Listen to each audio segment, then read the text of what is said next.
Friends, ഇന്ന് herbal life skin booster എങ്ങനെയാണ് prepare ചെയ്യുന്നത് എന്നുള്ളത് നോക്കാം. സോ ഓബ്വിയസ്ലി ആദ്യം കപ്പ് എടുക്കുക.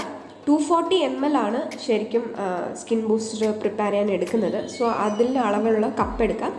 ഹാഫ് കപ്പ് മാത്രം ഫില്ല് ചെയ്യുക, വാട്ടർ ഹാഫ് കപ്പ് മാത്രം ഫില്ല് ചെയ്യുക. എന്നിട്ട് സാഷറ്റ് കട്ട് ചെയ്തിട്ട് കംപ്ലീറ്റ് പൗഡർ വന്നിട്ട് ആ വെള്ളത്തിലേക്ക് മിക്സ് ചെയ്യണം. എന്നിട്ട് ഒരു സ്പൂൺ എടുത്തിട്ട് കംപ്ലീറ്റ് ആയിട്ട് സ്റ്റിർ ചെയ്യുക. ഇത് കുറച്ച് കട്ട പിടിക്കുന്ന പോലെ തോന്നും, പക്ഷെ ഒരു 2 minutes കറക്റ്റായിട്ട് നമ്മൾ മിക്സ് ചെയ്തുകൊണ്ടിരുന്നു കഴിഞ്ഞാൽ വേഗം അത് അലിഞ്ഞോളും. സോ ആദ്യം തന്നെ പൗഡർ ഇടാത്തത് അടിയിൽ പിടിക്കേണ്ടെന്ന് വെച്ചിട്ട് കഴിഞ്ഞാൽ പകുതി വെള്ളത്തിൽ ആദ്യം മിക്സ് ചെയ്യുക, എന്നിട്ട് ബാക്കിയുള്ള വെള്ളം ആഡ് ചെയ്യുക. എന്നിട്ട് ഒന്നുകൂടെ ജസ്റ്റ് ഒന്ന് മിക്സ് ചെയ്താൽ മതി.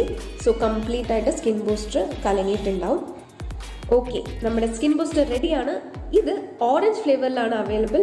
സോ ഡെയിലി ഒരു സാഷറ്റാണ് എടുക്കേണ്ടത്. ഇതിൻ്റെ ബെനിഫിറ്റ്സ് എന്തൊക്കെയാണെന്ന് നെക്സ്റ്റ് വീഡിയോയിൽ പറയാം.